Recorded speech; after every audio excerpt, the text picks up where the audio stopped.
We've all had moments when life feels like an intricate, uncharted labyrinth, its paths shifting beneath our feet with every step. At first, it's easy to feel lost, confused, or even trapped in the maze of our own making. We search for a way out, for clarity, for something that can guide us. But what if I told you that the labyrinth is not something to escape from but something to embrace? What if every twist and turn, every dead end, and every moment of uncertainty was not an obstacle, but a key to something deeper, something hidden within? The labyrinth, as ancient as the hills and as mysterious as the stars, is more than just a metaphor for life's challenges. It is a living, breathing guide to the self. The journey through it isn't a path of avoidance, it is a path of integration, a sacred dance with the deeper forces of existence. The real question isn't how to get out of the labyrinth, it's how to navigate it with wisdom and grace, discovering along the way that the labyrinth is not just a place you walk through, but a place you are meant to become.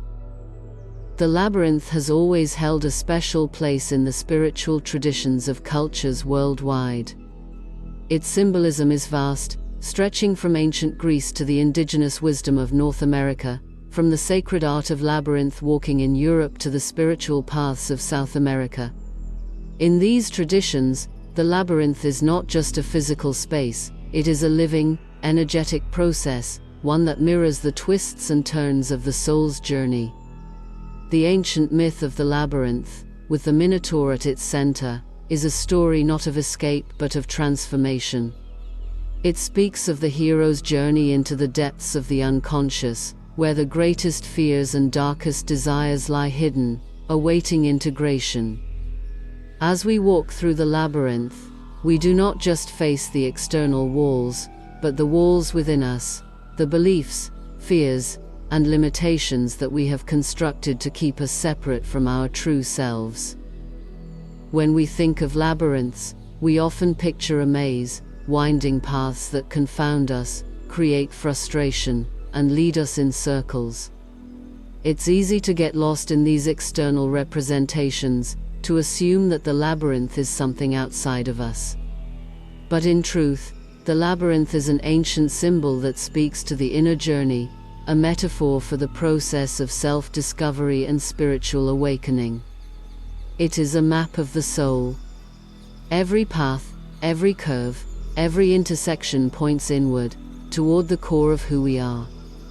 The labyrinth is the journey to the self, a journey that brings us closer to the very essence of our being. The challenge is not to find the way out. It is to find the way in. The labyrinth reveals to us that the journey itself is the destination. As we move through the labyrinth of life, we are not racing towards some ultimate prize, nor are we running from something. We are becoming. Each step is a shedding of layers, a peeling away of false identities, a deepening into the truth of who we are.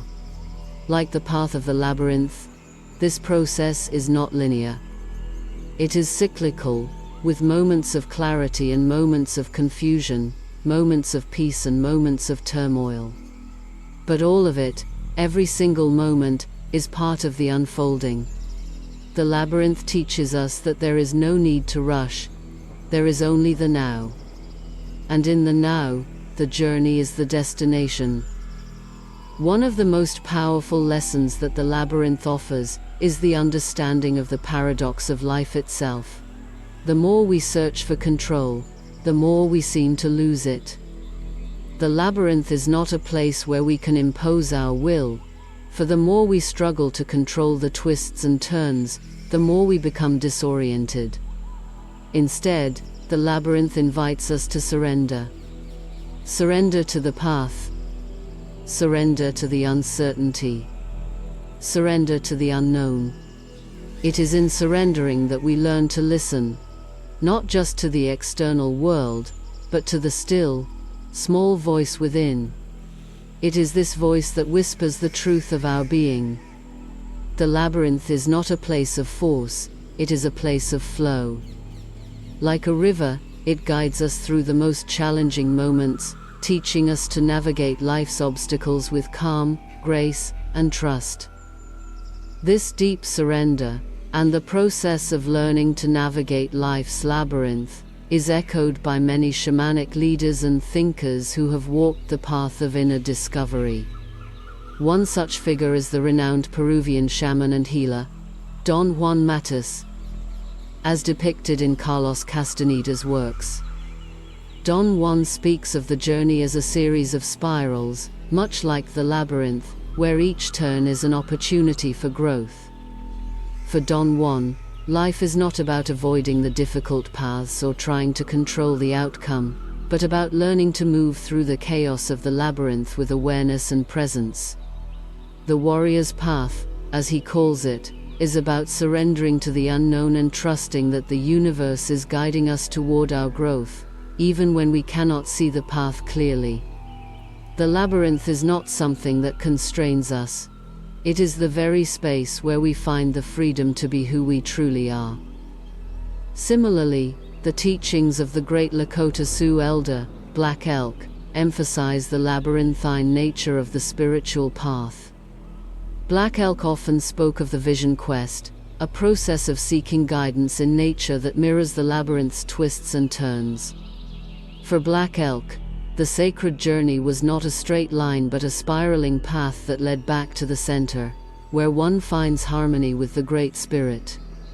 The vision of the sacred hoop, he said, is the path to spiritual renewal, the path of the soul's journey to rediscover its sacredness. The labyrinth, like the sacred hoop, represents the cyclical nature of life, the return to our center, to the truth of who we are, not by escaping the maze, but by fully engaging with it. The labyrinth is also a concept that resonates deeply with the wisdom of the Amazonian shamans, who see the journey of life as a series of interconnected paths that must be navigated with respect, mindfulness, and trust. Michael Harner, an anthropologist and shamanic practitioner, writes about how shamans journey into non-ordinary reality to navigate the labyrinth of the spirit world. In these journeys, the shaman confronts their own inner struggles, shadow aspects, and fears, much like the mythical hero entering the labyrinth to confront the Minotaur. Through ritual, song, and plant medicine, the shaman learns to traverse the labyrinth, allowing the journey itself to become the means of healing. In his work, The Way of the Shaman, Harner describes how shamans use the metaphor of the labyrinth to understand the path of life, not as a place to conquer or avoid, but as a space to engage with and learn from. Each step through the labyrinth, every moment of darkness and uncertainty, brings us closer to wisdom.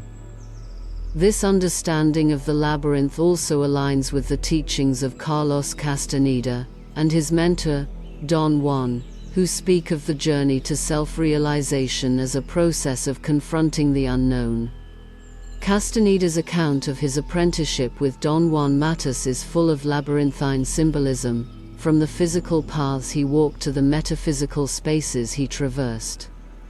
Castaneda learned that the path to wisdom is not linear but spiral, much like a labyrinth, and that each twist and turn serves to deepen our understanding of ourselves and our relationship to the universe. For Don Juan, the goal was never to find a way out of the maze of life, it was to fully engage with it and to allow oneself to be shaped by the journey. The path is not what you think it is, Don Juan teaches, it's not what you want it to be, it's what it needs to be. In the wisdom traditions of Advaita Vedanta, the labyrinth is often seen as a metaphor for the illusory nature of the ego. The twists and turns of life's maze mirror the illusions we create when we identify with the small self, our body, our thoughts, our desires. These are like the walls of the labyrinth, seeming to constrain us, but when we surrender to the truth of who we are, when we recognize that we are not the maze but the observer of the maze, we step into our true nature. The labyrinth, in this sense, is not a challenge to be conquered but an illusion to be seen through. As Ramana Maharshi, one of the great teachers of Advaita Vedanta, says, "The ego is the maze, the self is the center. The maze is only the play of the mind. When we awaken to the self, the maze disappears." In indigenous traditions, the labyrinth is often seen as a reflection of the cyclical nature of time and existence. The spiral represents life's continuous flow, reminding us that no step is wasted, no moment is insignificant. In the Andean tradition, Pachacuti, a term that represents the cyclical nature of time and the return to the center, reflects the spiritual journey as a labyrinthine path. The journey to spiritual renewal involves returning to the center, the heart, where all is unified and whole. For the Andean mystics, the labyrinth is a space of purification, where the soul sheds its old forms and beliefs in order to reconnect with the divine.